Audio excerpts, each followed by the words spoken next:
हम EMRS exam के mock test discuss कर रहे हैं, जिसमें यदि हम बात करें आज की 1 सेकेंड, ठीक है, आज हम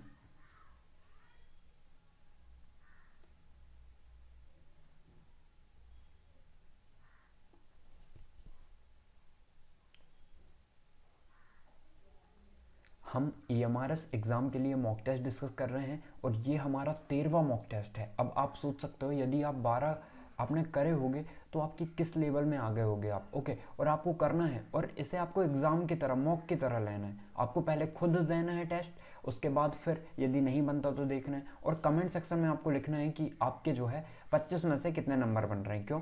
क्योंकि 15 नंबर का आपका एनालिटिकल एबिलिटी है, जिसे आप रीजनिंग के नाम से जानते होगे, ओके।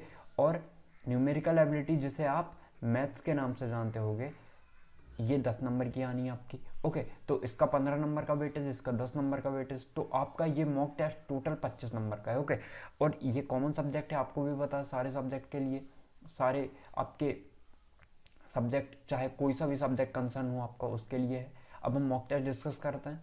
सबसे पहले इस टाइप के भी क्वेश्चंस बनते हैं, आपने देखा होगा, ओके। इसके लिए सबसे पहले मैं आपको एक चीज़ बताना चाह रहा हूँ, है ना। देखिए, जब भी हम एक जनरेशन ऊपर जा रहे हैं, जैसे ए जो है बी का पिता हो गया, तो हमने क्या किया, यदि पिता होगा तो पॉजिटिव लगा देंगे, ठीक है।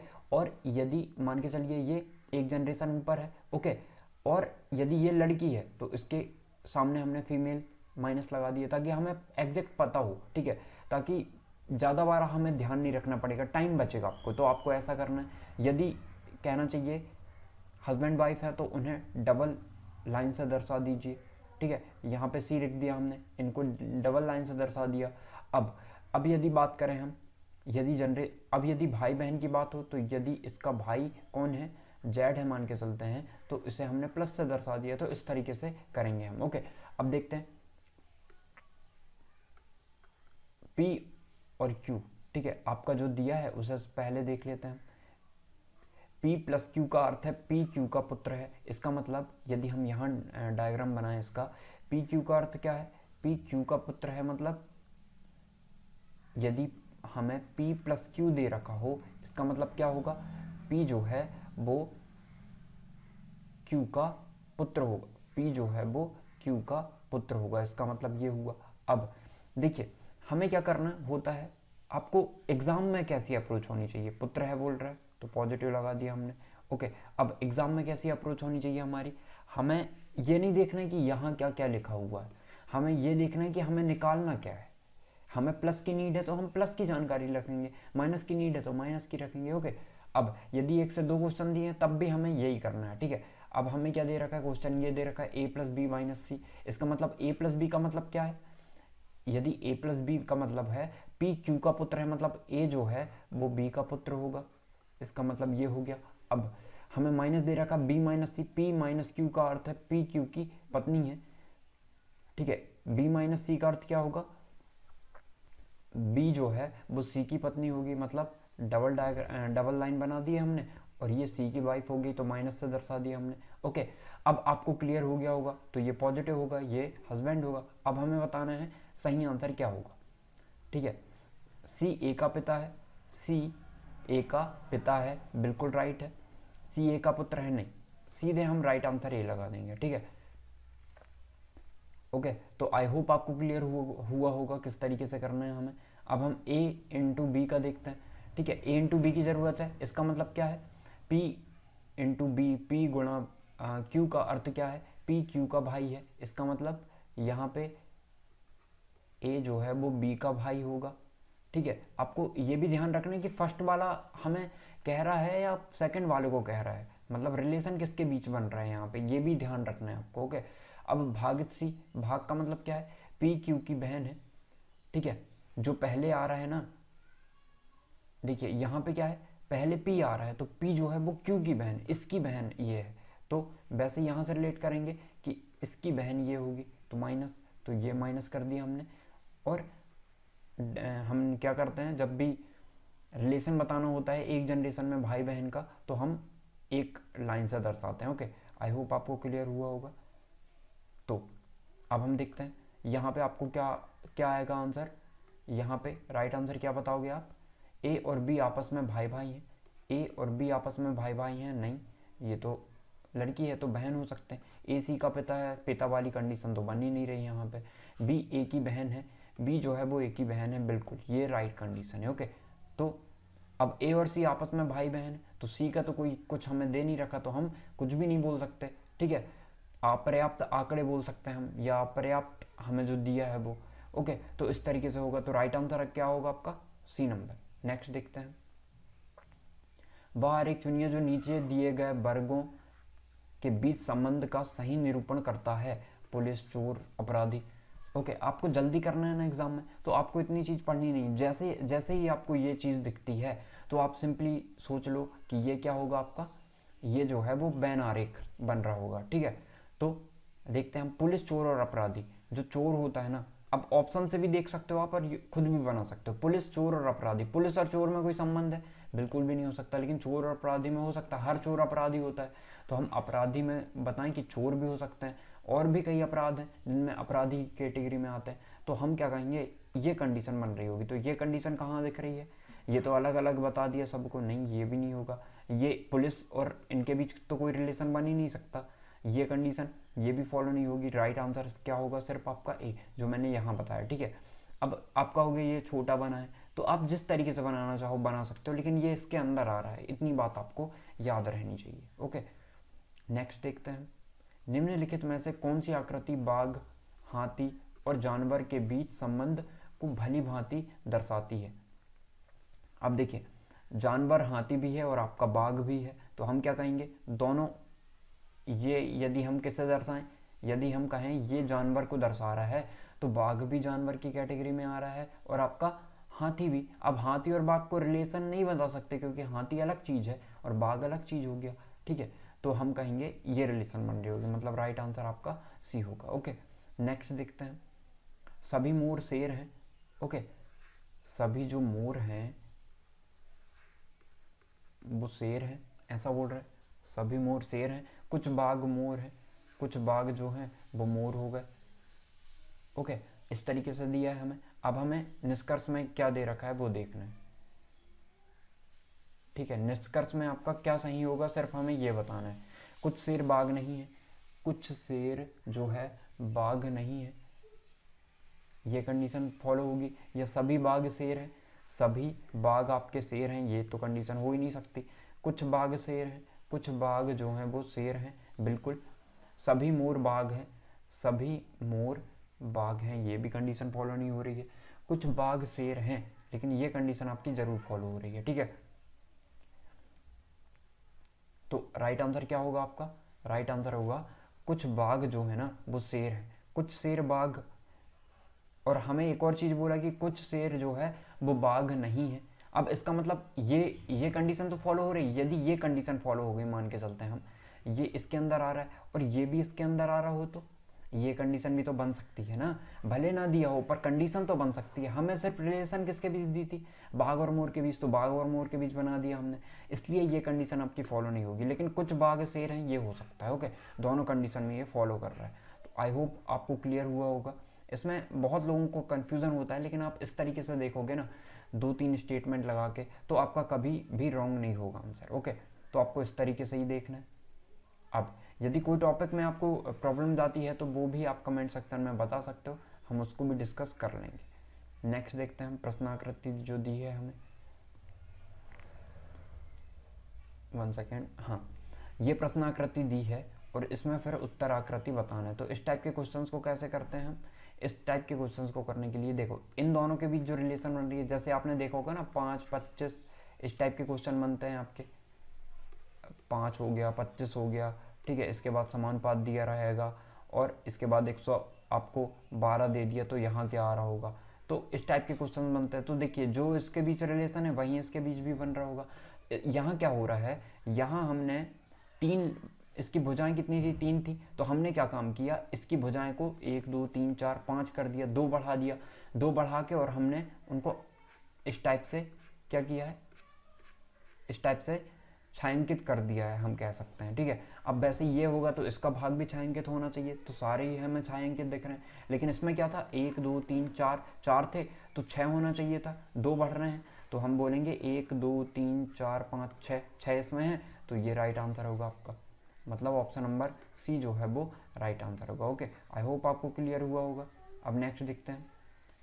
प्रश्नाकृति दे रखी है आपको, एक बार एरो ऐसा जा रहा है, फिर मतलब लेफ्ट में राइट में एरो है, एक बार लेफ्ट में है, एक बार राइट में, एक बार लेफ्ट में, एक बार राइट में। तो हम क्या बोल सकते हैं, ये रिलेशन कैसे बन रहा है, मतलब एक ही दिशा में लगातार नहीं होंगे, एक ही दिशा में लगातार नहीं है, एक ही दिशा में लगातार नहीं है, और संख्या बढ़ती जा रही है। यहाँ 1 थी, फिर 2 हुई, फिर 3, फिर 4, फिर 5। ठीक है, तो अब जो कंडीशन आ रही होगी वो 6 की आएगी, और सब अलग अलग होंगे। तो ये दोनों हैं तो ये तो होगा नहीं, ये दोनों एग्जैक्ट हो गए, ये दोनों हो गए, तो ये भी नहीं होगा, अलग अलग होने चाहिए। बिल्कुल ये अलग अलग है, ये भी अलग अलग है, और ये अलग अलग नहीं है। अब हमें कितना देखना है, 3 2 5 है तो 6 होना चाहिए था। 3 और 3 6 ये हैं, 3 और 3 6। लेकिन आपको ये भी देखना है कि आपका जो पहले जो था ना, ये जो एरो है वो बदलना नहीं चाहिए। तो ये एरो आपका इसी तरफ होना चाहिए था, तो ये तो इस तरफ हो गया, तो ये राइट नहीं होगा। इसलिए राइट आंसर सिर्फ और सिर्फ आपका ऑप्शन नंबर सी होगा। ओके, आई होप आपका डाउट क्लियर हुआ होगा। अब यहाँ देखिए, इसमें आपको बताना है कि आपका रॉन्ग क्या है। ठीक है, रॉन्ग बताना है आपको, सीरीज में रॉन्ग क्या है यहाँ पे, और यहाँ पे भी रॉन्ग बताना है। तो रिलेटेड इस टाइप के क्वेश्चन आपके बनते हैं। ठीक है, जहाँ पे यहाँ पे क्या करना है आपको, यहाँ पे गलत बताना है आपका, इनमें से गलत कौन सा है। ठीक है, यहाँ पे भी ये सीरीज का क्वेश्चन है, इनमें से बीच में हो सकता है 2 गलत हो, 8 गलत हो, 62 या 3968। तो आपको देखना है कि इनमें गलत कौन सा होगा। और एक और श्रेणी कैसी बनती है कि आपको क्वेश्चन मार्क दिया रहता है, ऐसा दे के और क्वेश्चन मार्क दिया रहेगा, तो आपको बताना होता है कि यदि यहाँ पे मान चलिए 121 आता है, मान के चलिए 121 आता है, तो यहाँ पे क्या आ रहा होगा, हमें ये बताना होता है। तो अब हम यहाँ देखें कि सीरीज़ में क्या बन रहा होगा। ठीक है, तो थोड़ा सोचते हैं हम इसके बारे में। यदि आपको बहुत ज़्यादा दूर दूर, थोड़ा पास में दिख रहा है, फिर बहुत ज़्यादा दूर दूर दिखाई दे रहा है, इसका मतलब यहाँ पे जरूर से या तो घात इसकी 3 हो रही होगी या 4 हो रही होगी। ठीक है, तभी इतना ज़्यादा बढ़ सकता है ये, या 2 हो रहा होगा, इसकी घात जो है वो 2 हो रही होगी, तभी हो सकता है इतना ज़्यादा बढ़ सकता है।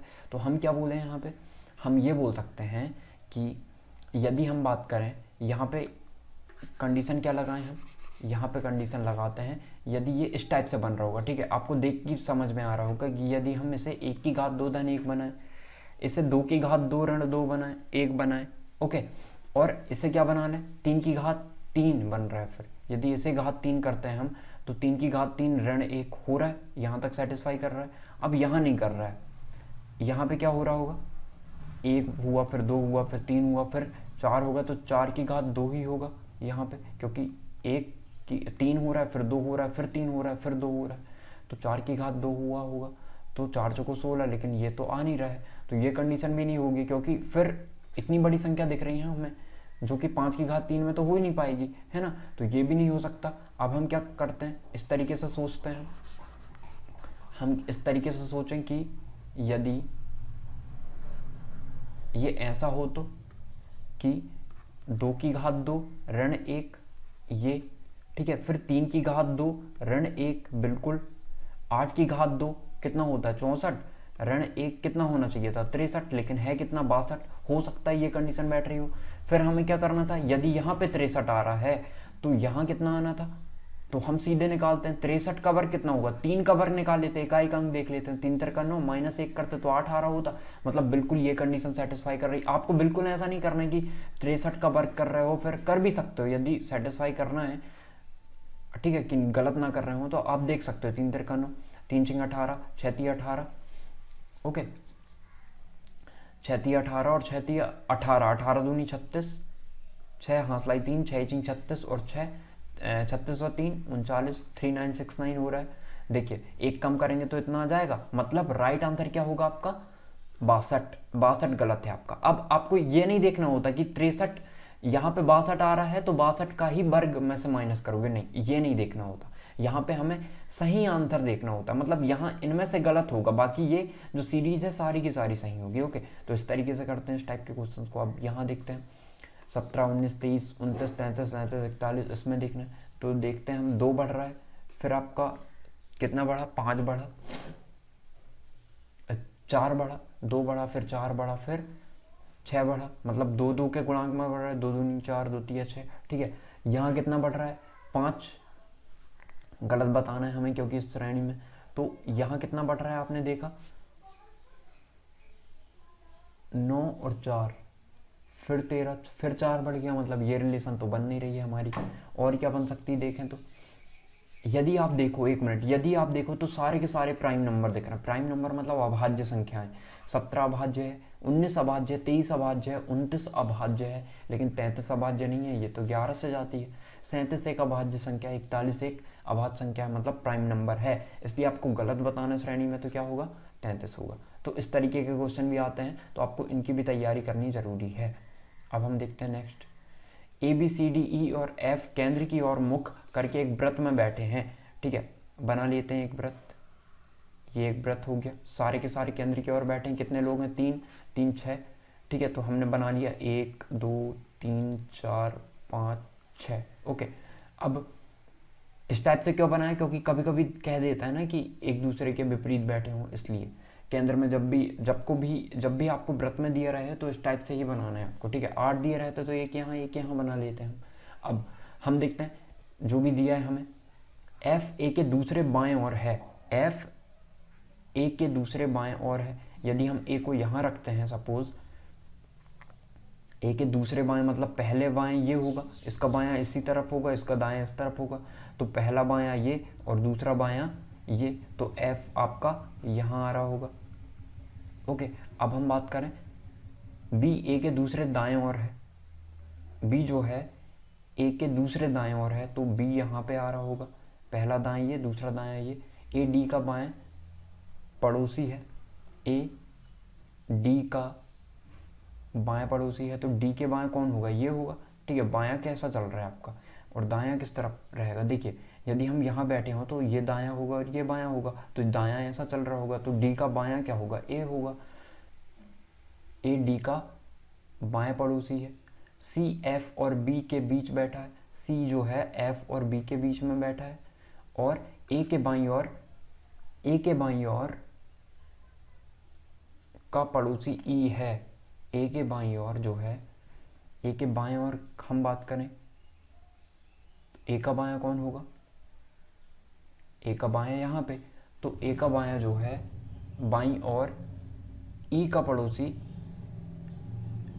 और ए का पड़ोसी हो सकता है, ई बैठा है, ठीक है। तो ई बैठ रहा होगा यहाँ पे, तो एफ का पड़ोसी कौन है हमें बताना है, तो एफ का पड़ोसी या तो सी है या ई है, तो दोनों हो सकते हैं, सी और ई, तो राइट आंसर आपका सी और ई होगा। तो इस तरीके से करते हैं, बहुत आसान है, इस टाइप के ही आने हैं, ठीक है। तो आपको बड़ा देख के घबराना नहीं है, लेकिन लास्ट में करना है ऐसे क्वेश्चन, आपको ना लास्ट में ही अटेम्प्ट करने हैं। क्यों, क्या पता आपका ये जो क्वेश्चन है वो कितना टाइम ले ले। आपको हद से हद एक क्वेश्चन में ना, यदि बनता है नहीं बनता है, अटेम्प्ट करना नहीं अटेम्प्ट करना, बस आपको 5 सेकंड में सोचना है, 5 सेकंड 6 सेकंड में। यदि आपको उसमें 10-20 सेकंड से ज़्यादा लग गए इस टाइप के क्वेश्चन में, तो सिंपली आप आगे बढ़ जाओ, ठीक है। मतलब आपको लग रहा है आपने पढ़ा पहले क्वेश्चन, फिर आप अटेम्प्ट नहीं करोगे तो प्रॉब्लम होगी। अब देखते हैं नेक्स्ट, यहाँ पे आपको अल्फ़ाबेट के हिसाब से जमाना है, तो NECR NECR NECR NECR सब में है, OO भी सब में है, ओके। इसके बाद ओ के बाद क्या आता है आप बताइए, मतलब यदि हम अब की कंडीशन में L P, यहाँ पे P और यहाँ M सब अलग अलग हैं, तो इसका आपको पता है 12 होता है, M आपका 13 होता है, P आपका 16 होता है, तो पहले कौन आ रहा होगा, फर्स्ट आ रहा होगा पहले। तो फर्स्ट पहले कौन कौन में आए, मतलब ये गलत हो जाएगा आपका, ये और इसमें देखना पड़ेगा। तो इसमें 1 और 2 सेम आए हैं, तो हमें चौथा और तीसरा और चौथा देखना है सिर्फ। तो तीसरे चौथे में क्या आ रहा होगा, दूसरे में क्या आ रहा होगा, ये भी देख लेते हैं। तो यदि L आया तो दूसरे में तो M ही आ रहा होगा। अब इसमें इन दोनों में बताना पहले कौन आ रहा होगा, तो P देखें हम। इसके बाद H आ रहा है, तो H का 8 होता है और P O का 15 होता है, मतलब H पहले आएगा, चौथा वाला पहले आएगा, तो हम बोल सकते हैं 4 पहले आ रहा, तो राइट आंसर ये हो गया। तो इस प्रकार से आपको ये क्वेश्चन करने होते हैं। नेक्स्ट देखते हैं, इम्पॉर्टेंट, इम्पार्ट, इम्प्रोवाइज और इम्प्रूव। इनमें बताने आपको क्या आ रहा होगा पहले, तो देखिए IMP सब में है, लेकिन फिर हमें देखना है O A तो पहले आ रहा होगा, A का तो कोई कह ही नहीं सकते हम, तो दूसरा पहला होगा, ठीक है। तो ये दोनों एलिमिनेट हो गए। मतलब अब देखते हैं हम, पहला सेम है, अब हमें यहाँ पे भी लास्ट के देखने हैं, तो सेकंड क्या होगा इसका, देखिए यहाँ पे हमें देखना है चौथे और तीसरे में देखना है, सिर्फ चौथे और तीसरे में देखना है कौन पहले आएगा। तो यदि हम देखें ओ, ओ भी ई, ठीक है, और यहाँ पे क्या आ रहा है आपका आई, यहाँ पे ई आ रहा है, यहाँ आई आ रहा है, तो पहले कौन सा आएगा, पहले तो ई ही आएगा आपका, तो फोर्थ नंबर पहले आ रहा है, मतलब राइट आंसर बी ऑप्शन होगा। तो इस तरीके से आपको करना होता है। आई होप आपको क्लियर हुआ होगा। यदि हरा का अर्थ लाल है, ठीक है, हरे को हम क्या कह रहे हैं, लाल कह रहे हैं, लाल का अर्थ पीला है, ठीक है, लाल का अर्थ आपका क्या है, 1 सेकेंड, लाल का अर्थ पीला है, पीले का अर्थ नीला है, नीले का अर्थ नारंगी है। बताइए स्वच्छ आकाश का रंग कैसा दिखाई देता है। तो आप बताइए स्वच्छ आकाश का रंग कैसा दिखाई देता है, नीला। नीले को हम क्या बोल रहे हैं, नीले का अर्थ नारंगी कह रहे हैं, तो नारंगी राइट आंसर होगा। तो इस प्रकार के क्वेश्चन आपको ऐसे करने होते हैं, ठीक है। आई होप आपको क्लियर हुआ होगा।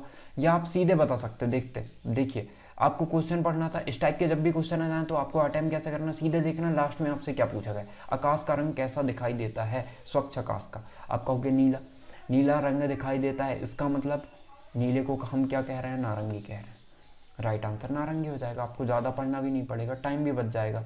देखते हैं, आशा बराबर है 29, तो बिना भूषण का अर्थ क्या होगा, ठीक है। तो इस क्वेश्चन के लिए ना ये आपको बताना है, ठीक है। मैं बता देता हूँ कि लिंक क्या बैठ रही है इसमें। देखिए इससे आपको याद भी होगी बहुत सारी चीज़ें, जैसे हमें पता है एक को एक बोलते हैं, इसे हम 19, इसे 8, इसे 1, 8 और 1 9, 9 और 1 10, 10 और 19 29 हो गया। तो इसी प्रकार से बैठ रहा होगा, मतलब ये 22 है, इसे 22 बोलते हैं, इसे 9, इसे आपका 14, इसे 1, इसे आप कितना बोलते हैं,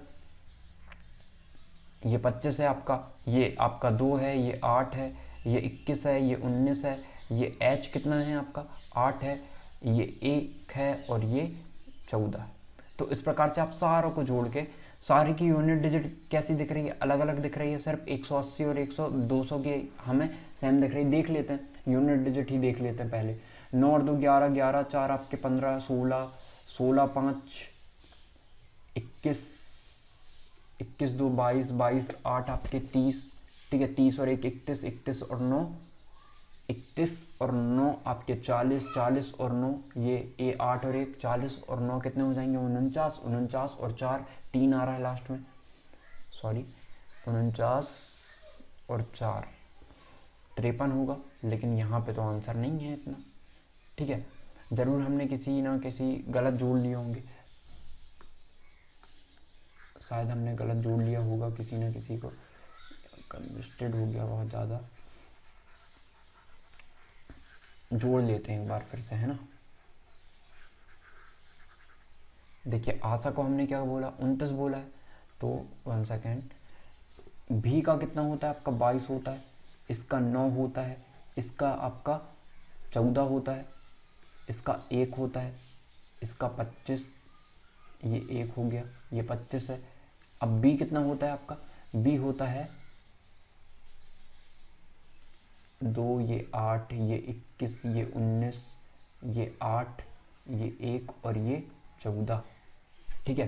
तो जोड़ते हैं हम, 1 सेकेंड, कलर दूसरा कर लेते हैं ताकि कंफ्यूजन ना हो, है ना।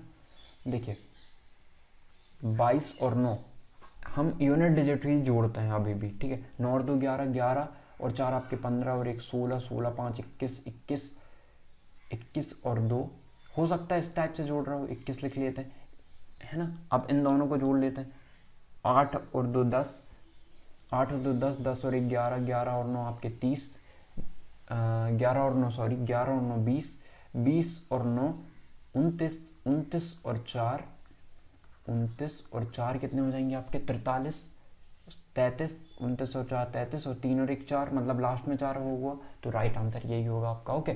तो इस तरीके से हमें करना होता है। अब कितना आ रहा था हमारा 33 आ रहा था 33, इनको जोड़ लेते हैं हम, 3 और 1 4 और 3 और 2 5, 54 आ गया, तो 4 और 5 एलसीएम है आपका, तो 5 एलसीएम है, तो 5 के बाद हम जो आगे है वो जोड़ लेते हैं, 2 5 और 2 5 आपका कैरी कर लें, ठीक है, हमने एलसीएम नहीं कैरी बचा है हमारे पास, तो 5 को हम जोड़ देंगे, उधार ये बचा है, हमने 4 को लिख लिए। अब 5 जो है हमें एक्स्ट्रा बचा है, हाँ सिलाई में बचा है, तो 5 को हम क्या करेंगे, 5 और 2 7 और 1 8 और 2 10, 2 12 और 1 13, ठीक है, और ये 14, तो 14 हो गया, तो 144 आपका राइट आंसर होगा। तो इस तरीके से हम आपको करना होता है ये क्वेश्चन। ओके, नेक्स्ट देखते हैं। सेकेंड वो एक्स्ट्रा लोड हो गया, ठीक है, इसे देखते हैं। नीचे दिए गए 4 समूहों में से उस समूह को ज्ञात कीजिए जो दिए गए समूह के समान है। तो यहाँ देखते हैं क्या रिलेशन बन रही होगी। 6 दूनी 12 और 6 तिया 18, सीधे पता चल रहा है हमें इंटू 2 और इंटू 3 हो रहा है। 4 दूनी 8, 4 तिया 12 नहीं, ये नहीं हो रहा है। 6 दूनी 12 बिल्कुल भी नहीं। 12 दूनी 24, 12 तिया 36, राइट आंसर यही होगा आपका।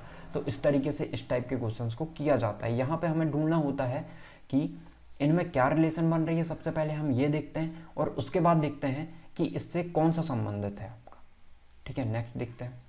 अब मैथ्स आ गई। 1 से 31 तक के विषम संख्याओं का योगफल क्या होगा आपका, ये बताना है, ठीक है। तो इनके सूत्र भी होते हैं, आप सूत्र से कर सकते हो। सूत्र से नहीं करना है तो सिंपली मैंने आपको बहुत बार बता रखा है, कौन सी मेथड, एपी वाली मेथड, एरिथमेटिक प्रोग्रेशन, समांतर श्रेणी। आप देखते हो इसमें सारी विषम संख्या 1 से 31 तक, तो 1 हो गई, फिर 3 होगी, फिर आपकी कौन होगी 5। तो ये सारी विषम संख्याएं हैं कहाँ तक, 31 तक। तो आप देखोगे कि इन दोनों में अंतर, इन दोनों में अंतर, उसके पहले वाली में अंतर भी आपको सेम दिखेगा। 7 में से 5 गए 2, 5 में से 3 गए 2, 3 में से 1 गए 2। जब भी आपको इस टाइप से सीरीज मिले कि उनका कॉमन डिफरेंस समान हो, तो ये एरिथमेटिक प्रोग्रेशन में होती है। जब भी हमें इसका टोटल योगफल निकालना होता है तो इसका फॉर्मूला होता है सम। यदि हम बात करें सीरीज का सम, तो n/2 2a धन n-1 इंटू डी। डी क्या है, यहाँ पे कॉमन डिफरेंस है। ए क्या है, आपकी प्रथम संख्या है श्रेणी की पहली संख्या। एन क्या है, टोटल नंबर ऑफ जितने भी हैं ये, ठीक है। टोटल नंबर निकालना होगा तो कैसे निकालोगे, टोटल नंबर निकालने के लिए आपको क्या करना होता है, ये इसका भी फॉर्मूला होता है। इसका फॉर्मूला क्या होता है, S is equal to T हमें एन निकालना है, ठीक है। टी एन निकालना है तो A plus n-1 into D, ये फॉर्मूला होता है। तो टी एन अभी हमें कितना दे रखा है 31, ए कितना है 1 है, धन एन हमें निकालना है, डी कितना दे रखा है आपको 2। तो सॉल्व कर लेते हैं। 1 धन 2n-2, 2 में से 1 जाएंगे 1 बचेगा, जुड़ जाएगा 32 हो जाएगा। 32 n/2 कर देते हैं तो ये कितने बार में जा रहा होगा, 16 बार में। तो 16 टोटल नंबर होगा, मतलब n की वैल्यू 16 आ गई आपकी। अब निकाल लेते हैं। तो s is equal to 16/2, 2a मतलब 2, एकम 2 हो जाएगा, धन n-1, n कितना है आपका 16, 16 में से 1 जाएगा 15 बचेगा और ये 2, ठीक है। और सॉल्व कर लेते हैं। 2 8 बार जाएगा, ये s की वैल्यू निकालनी है हमें। तो 8, 15 दूनी 30, 30 और 2 32, 8 दूनी 16, जो यूनिट डिजिट है आपकी ये राइट होगी। इस तरीके से कर सकते हो आप। 8 दूनी 16 की 6 हाथ लाइए, 8 3 24 और 1 25, 256 आपका राइट आंसर होगा। पर आपको जल्दी करना है, आपको अपने आप के ऊपर पूरा भरोसा है।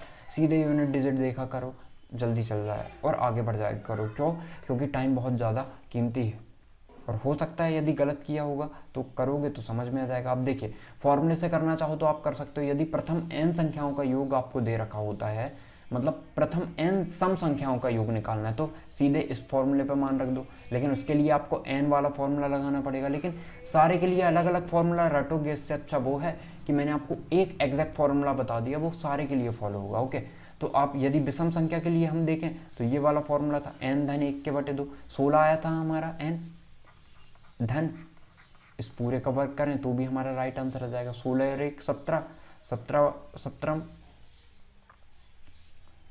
16 धन 1 17 हो रहा था। 1 सेकेंड, n हमारा 16 ही आया था। हाँ 16 ही आया था, लेकिन ये फॉलो क्यों नहीं कर रहा है फिर। n धन 1 पूरे का वर्ग,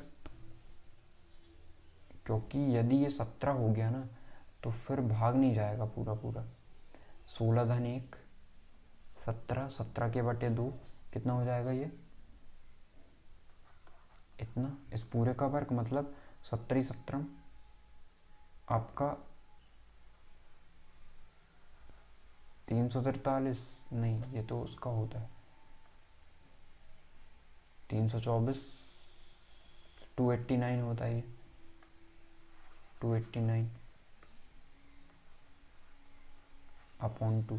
ठीक है, तो ये फॉर्मूला शायद हो सकता है रॉन्ग लिखा हो, बाकी आपको मैंने विधि बता दी, इसलिए फॉर्मूले हमें नहीं देखने चाहिए। ठीक है, फॉर्मूला कौन सा देखना चाहिए, जो सार्वभौमिक है ये वाला, वो भी फॉर्मूला होता होगा फॉलो, पर हमने ज़रूर, या तो ये फॉर्मूला गलत होगा, ठीक है, या तो ये फॉर्मूला गलत होगा, एक बार देखना पड़ेगा इस फॉर्मूले को कि ये सही है या नहीं है। ठीक है, तो इसके लिए ना आप क्या कर सकते हो, इसको मैं आपको बता दूंगा, पर अभी आपको याद रखना है ये वाली विधि जो मैंने आपको पहले बताई है। ठीक है, ये 31 ऋण 1 आता, ऋण 1 धन 1 हो गया था 32, और राइट आंसर आपका 256 ही होगा, है ना, क्योंकि यहाँ पे आपका पॉइंट में आंसर आ रहा है। फिर n+1 अपॉन 2, हाँ n तक की क्रमागत विषम संख्याओं का बोला है हमें, शुरू से लेकर बोला है। ठीक है, यहाँ भी शुरू से लेकर n तक की क्रमागत विषम संख्याओं का योग, है ना, तो n कितना था आपका 16 था, 16 धन 1, लेकिन यहाँ पे a भी नहीं ले रखा ना, हो सकता है उसके कारण हुआ हो कुछ गलतियाँ, या फिर ये इस टाइप से हो n/2 + 1 पूरे का वर्ग, ये हो सकता है। तो 8 आ रहा होगा, 8 धन 1 9 होगा, फिर भी नहीं आ रहा है ना, 9 9 81। ठीक है, और किसी का वर्ग हो सकता है 256, 256 किसका वर्ग है आपका 16 का, है ना, 16 16 में 256 होता है, यहाँ 16 आना था, यहाँ 16 कैसे आ सकता है, यहाँ 16 आपका कैसे आ सकता है कि इस पूरे को 16 लाना है आपको, n कहाँ गया, ये क्रमागत विषम संख्याओं का योग जो था ना, इस पूरे को 16 लेके आना है, मतलब ये क्या आ रहा होगा आपका ऊपर ना, आपका 16 से बढ़ के आ रहा होगा, मतलब 32 आ रहा होगा आपका, n+1 32। यहाँ पे ये दे रखा है, पता है आपको, यहाँ पे लास्ट संख्या दे रखी है आपको, n का मतलब यहाँ पे n तक की क्रमागत विषम संख्या बोल रहा है, लेकिन तो हमें वही देखना है कि n तक की क्रमागत विषम संख्याएं, तो हमें देखना है कि 31 आपकी लास्ट संख्या है, तो 31 को जोड़ा है इसने, 31 धन 1 किया है, बिल्कुल यहाँ पे इसने ना n तक की लास्ट संख्या देखनी है, लास्ट संख्या 31 है, तो इस प्रकार से देख रहा है। ओके, तो एक एग्जाम्पल के लिए देख लेते हैं, हम एक एग्जाम्पल देख लेते हैं। यदि हमें 33 तक की दे रखा होता, 33 तक की दे रखा होता तो क्या होता, हम क्या करते हैं यहाँ पे 33 धन 1/2 पूरे का वर्ग होता, 33 और 1 34 हो जाता, मतलब 17, 17 का वर्ग 289 हो जाता, राइट आंसर। ठीक है, और यदि हम इस विधि से करते तो 16 था, अभी 16 है, तो तब कितना निकलता, एक और संख्या बढ़ जाती तो 17 हो जाता, n की संख्या 17, यहाँ तक 16 है, एक और संख्या बढ़ा दिए तो 17 हो गया वो। अब n 17 हो गया अपॉन 2 है, 2a प्लस n-1 × d। ठीक है, 2a मतलब 2 एकम 2, n-1, n कितना है आपका 16 हो गया, ये 16 दूनी 32 हो जाएगा ये। ठीक है, तो 32 और 2 आपका कितना हो गया 17, 32 और 2 कितना हो जाएगा ये 34, 34/2, 217। तो देखिए अब ये 17 × 17 करोगे 289 आ गया, जो मैंने आपको अभी बताया। ठीक है, तो जिस तरीके से करो आप कर सकते हो, लेकिन वहाँ यहाँ पे n का मतलब, वहाँ पे n का मतलब पदों की संख्या थी, यहाँ पे n का मतलब आपकी लास्ट डिजिट है। ओके, ये याद रखना है आपको। इस टाइप के क्वेश्चन को कैसे सॉल्व करना है, सीधे यूनिट डिजिट देखो 0940। ठीक है, तो 2 की सेम है, लेकिन देख तो सकते हैं हम, 2 तो एलिमिनेट हो सकते हैं, तो इसलिए जो जोड़ रहे हैं उन्हें पहले जोड़ लो, तो जो माइनस में है उन दोनों को जोड़ लेते हैं, 9 और 1 10, 0 आ रहा होगा। अब बड़ी संख्या आपकी काम में है, प्लस में है, तो 4 9 4 13, 13 और 6 आपके 18, 18 8 में से 0 जा रहा होगा, तो कितना बचेगा 8 ही आ रहा होगा। 1 सेकेंड, कोई गलती तो नहीं की हमने, 9 4 13, ये 4 है और ये 9, 9 और 4 13, 3 हाथ लाई 1 जो भी हो। ठीक है, इसके बाद 6 है, 6 और 3 9 हो जाएगा ये। ठीक है, अब सही है, हमने जोड़ा गलत था, 4 9 4 13, 13 और 6 19 19। ठीक है, और इन दोनों को जोड़ा हमने तो कितना आया, ये इन दोनों को जोड़ रहे हैं तो 0 आ रहा है, मतलब 9 में से 0 जाएगा तो 9 ही बचेगा, तो राइट आंसर आपका ये होगा। ओके, तो इस तरीके से किया जाता है। अब 0 आ रहा होता तो हम इन दोनों को एलिमिनेट कर देते, फिर आसपास देखते हैं हम कि 2000 आ सकता है या 1470, फिर पूरा ही सॉल्व कर लेते हैं, लेकिन जल्दी तो हो जाता है यदि फर्स्ट कंडीशन को फॉलो करते तो। अब दे रखा हमें 100 मीटर लंबी एक रेलगाड़ी 65 किलोमीटर प्रति घंटे, 1 सेकेंड, 35 क्या दे रखा है, 100 मीटर लंबी एक रेलगाड़ी 65 किलोमीटर प्रति घंटे की चाल से जा रही है। यह एक व्यक्ति को 5 किलोमीटर प्रति घंटे की चाल से रेलगाड़ी की दिशा में जा रहा है, कितने समय में पार करेगी। ठीक है, तो आपको सबसे पहले पता होना चाहिए distance is equal to speed into time. Okay, और जब भी एक ही दिशा में जा रहे होते हैं दो लोग, तो उनकी स्पीड जो है ना वो माइनस होती है, और जब विपरीत दिशा में जा रहे होते हैं, जैसे दो ट्रेनें विपरीत दिशा में जा रही तो उनकी स्पीड को प्लस किया जाता है और यहाँ लिखा जाता है जोड़ के। तो यहाँ देखें हम 100 मीटर की लंबी है, डिस्टेंस कितनी है 100 मीटर इसकी डिस्टेंस। अब 65 किलोमीटर की स्पीड से जा रही है, और ये कितने की 5 किलोमीटर पर घंटा की चाल से। ओके, और ये 65 किलोमीटर प्रति घंटा की चाल से तो दिशा में जा रहा है, कितने समय में पार करेगी, इस इंसान को कितने समय में पार करेगी, हमें ये बताना है।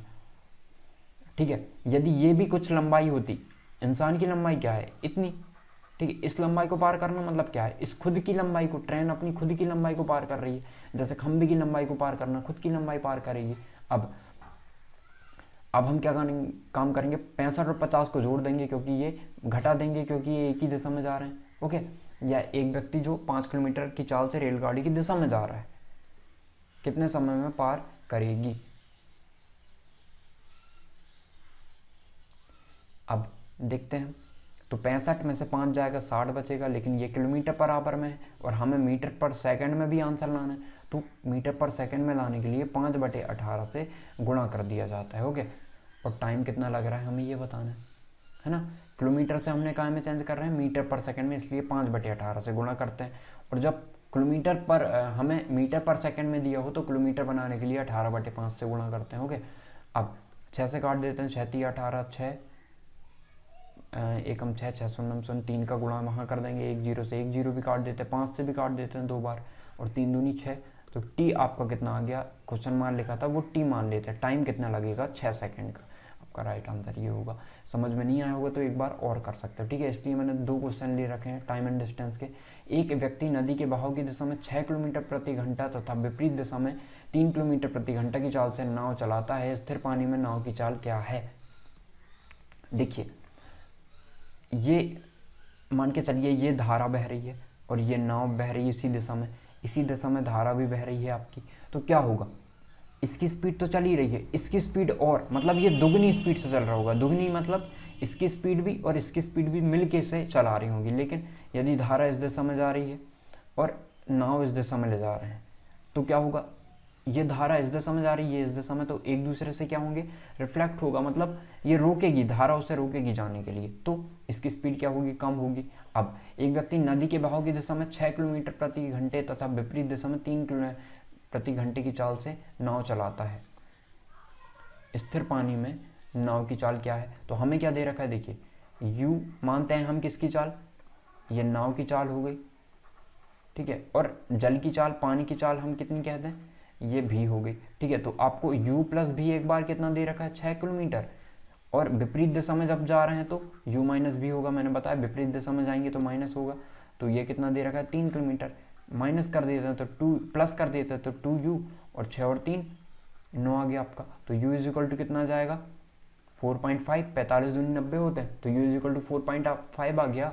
तो आपको क्या बताना था, पानी में नाव की चाल ही बतानी थी, u बताना था, तो u आ गया आपका 4.5, मतलब राइट आंसर ये होगा।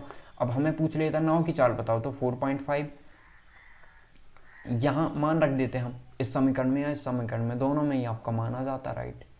नेक्स्ट देखते हैं, 5 और 125 का मध्य समानुपाती कितना होगा। तो मध्य समानुपाती मतलब क्या होता है, 5/b, b/125, मतलब b² इक्वल टू 125 गुणा 5। इसका मतलब आपका राइट आंसर कितना आ जाता है 25, b is equal to 25 right answer आ जाता है। क्यों, क्योंकि देखिए 125 को आप कैसे तोड़ सकते थे, 5 की घात 3 में, और ये 5 की घात 1 है, मतलब 5 की घात 4 हो गया, 5 की घात 4 बाहर निकलेगी तो कितनी निकलेगी, 5 की घात 2, तो 25 आ जाएगा आपका राइट आंसर। ओके, नेक्स्ट देखते हैं, 12, 24 और 36 का महत्तम समापवर्तक कितना होगा, 70, 20 और 14 का लघुत्तम समापवर्तक कितना होगा। ओके,